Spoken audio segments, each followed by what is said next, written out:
Hello there, and welcome to Beyond Words, where we look at how communication shapes the way we live, love, lead, and scroll. I'm Cynthia, and today I want to talk about something we've all done, maybe even this morning before you had your coffee or tea. You know that moment when your group chat is blowing up? Your boss just added quick thoughts on a 12-thread email, and your friend sends you a voice note that could qualify as a podcast episode? Yeah, that's the world we're in. A world of constant talking but minimal connection. We've built technology to make communication faster, louder, and easier. But somewhere along the way, we forgot how to make it meaningful. So today we're asking the question, are we really communicating better or just communicating more? Let's be honest, most of us start our mornings with a mental marathon, checking messages even before we check in with ourselves. We scroll through WhatsApp, open our inbox, skim through Slack, peek at Instagram stories, and then maybe remember to say good morning to the person next to us. We live in an age of constant communication, but it feels like we're saying a lot while meaningless.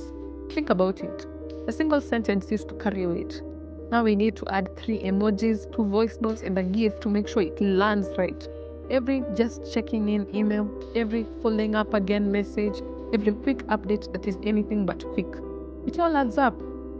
And the more channels we open, the more we dilute our own voices. It's not communication anymore, it's notification noise. We've confused activity with connection. And maybe, just maybe, the reason we're all so tired is because we've been trying to mean something in a system built to move fast, not think deep. Let's talk about work, because this is where overcommunication really thrives. We've got team chats, department updates, company-wide bulletins, and a Monday sync that somehow still needs a quick recap on Wednesday. We tell ourselves it's about transparency, but when everyone's talking all the time, the line between clarity and chaos gets blurry. It's not just the quantity, it's the expectation. The expectation that you're always on, always reachable, always looped in. Here's the truth. Overcommunication often hides fear. Fear of missing out, fear of being misinterpreted, fear of being invisible in the noise. So we keep sending, explaining, replying, until our words become white noise in someone else's feed. And then we wonder why no one seems to be listening anymore. Because they're not tuning out of you, they're tuning out of the overload. Here's why it gets tricky. We overcommunicate because we want clarity, but we end up creating confusion. Think about that manager who sends a detailed 8-paragraph email for transparency. By paragraph 3, everyone's zoned out. The message is lost in its own explanation. Or that friend who texts a long rant just to say, I'm fine. It's the same thing. We want more words, hoping they'll make our meaning clear, but more isn't better. It's just more. The best communicators, the ones we remember, know how to pause. They know that silence isn't absence, it's emphasis. If you think about the most powerful speeches, songs, or conversations in your life, they weren't packed with words, they were packed with meanings. And meaning doesn't shout, it resonates. So what do we do with all this noise?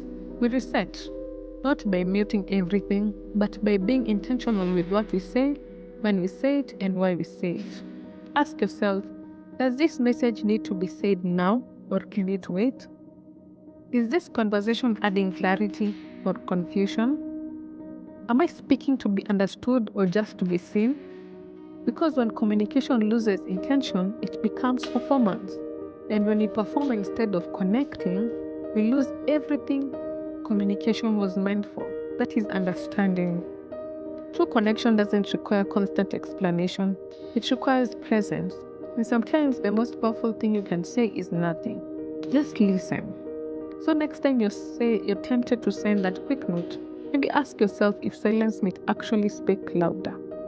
Maybe the goal isn't to say more, it's to mean more. Because even with instant messages and endless replies, the best communicators aren't the ones who talk the most. They're the ones who make every word count. Thanks for tuning in to Beyond Words. If this episode made you stop scrolling even for a moment, share it with someone who might need a little reminder to talk less and listen more. Until next time, Keep your messages meaningful, your words intentional, and your conversations always beyond words.